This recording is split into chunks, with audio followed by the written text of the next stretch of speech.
Terima kasih telah bergabung bersama saya, Lilian Ing. Kali ini saya mencoba menjawab pertanyaan, mengapa ekspor Indonesia untuk produk solar panel tetap dikenakan 104% tarif oleh Amerika Serikat. Padahal Amerika dan Indonesia sudah mempunyai perjanjian perdagangan. Seperti yang saya selalu kemukakan sejak April 2025, sejak Trump menerapkan agresi tarif, the best deal with Trump is no deal.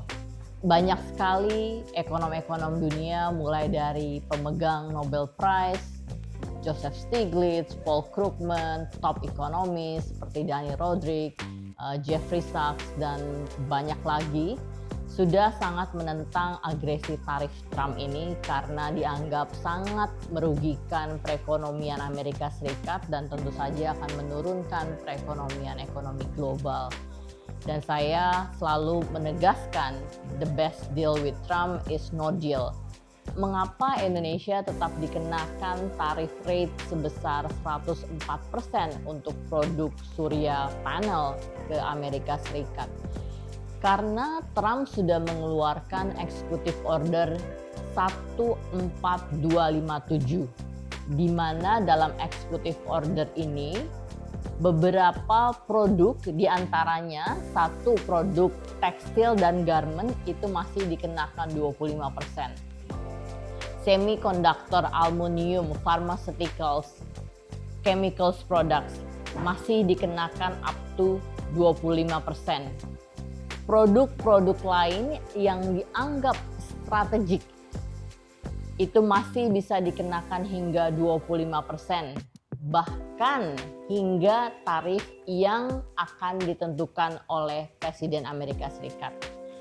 Produk-produk lain, bahkan semiconductors, teknologi, digital teknologi, AI, dan produk-produk lain yang dianggap dapat mengganggu national security Amerika Serikat, itu bahkan bisa dikenakan dengan tarif yang akan ditentukan oleh Presiden Amerika Serikat. Demikian pula dengan produk-produk yang dianggap countervailing, artinya Indonesia bukan memproduksi secara keseluruhan di Indonesia, tapi menggunakan import-import dari negara ketiga selain Amerika Serikat. Bila di Indonesia dianggap melakukan circumvention artinya yang hanya dijadikan sebagai jalur dari import dari negara ketiga melalui Indonesia kemudian ke Amerika. Dalam hal ini, to be specific, Amerika Serikat memang akan menghantam China untuk produk-produk surya panelnya. Bila di Indonesia dianggap melakukan circumvention, maka Amerika Serikat bisa mengenakan tarif yang jauh lebih besar, sekali lagi ditentukan oleh Amerika Serikat. Dan masih banyak lagi tarif-tarif lain yang itu tetap akan dikenakan walaupun Indonesia mempunyai trade deal dengan Amerika Serikat.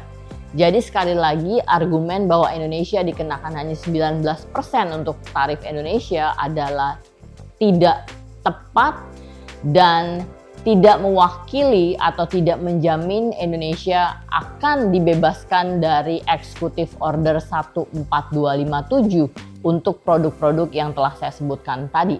Buktinya, ekspor Indonesia saat ini khusus untuk ekspor surya panel masih dikenakan 104% atau 104%. Yang perlu menjadi catatan kita bersama adalah, sekali lagi saya katakan bahwa Supreme Court Amerika Serikat sudah menetapkan bahwa tarif Trump adalah unconstitutional dan sudah saatnya Indonesia tidak perlu meratifikasi trade deal tersebut, karena dalam trade deal tersebut komponen-komponen yang ada saat ini yang tertuang dalam perjanjian tersebut sangat amat merugikan perekonomian Indonesia, baik dari sisi perdagangan, investasi, perekonomian secara keseluruhan, dan posisi Indonesia dalam geopolitik di kancah dunia. Terima kasih.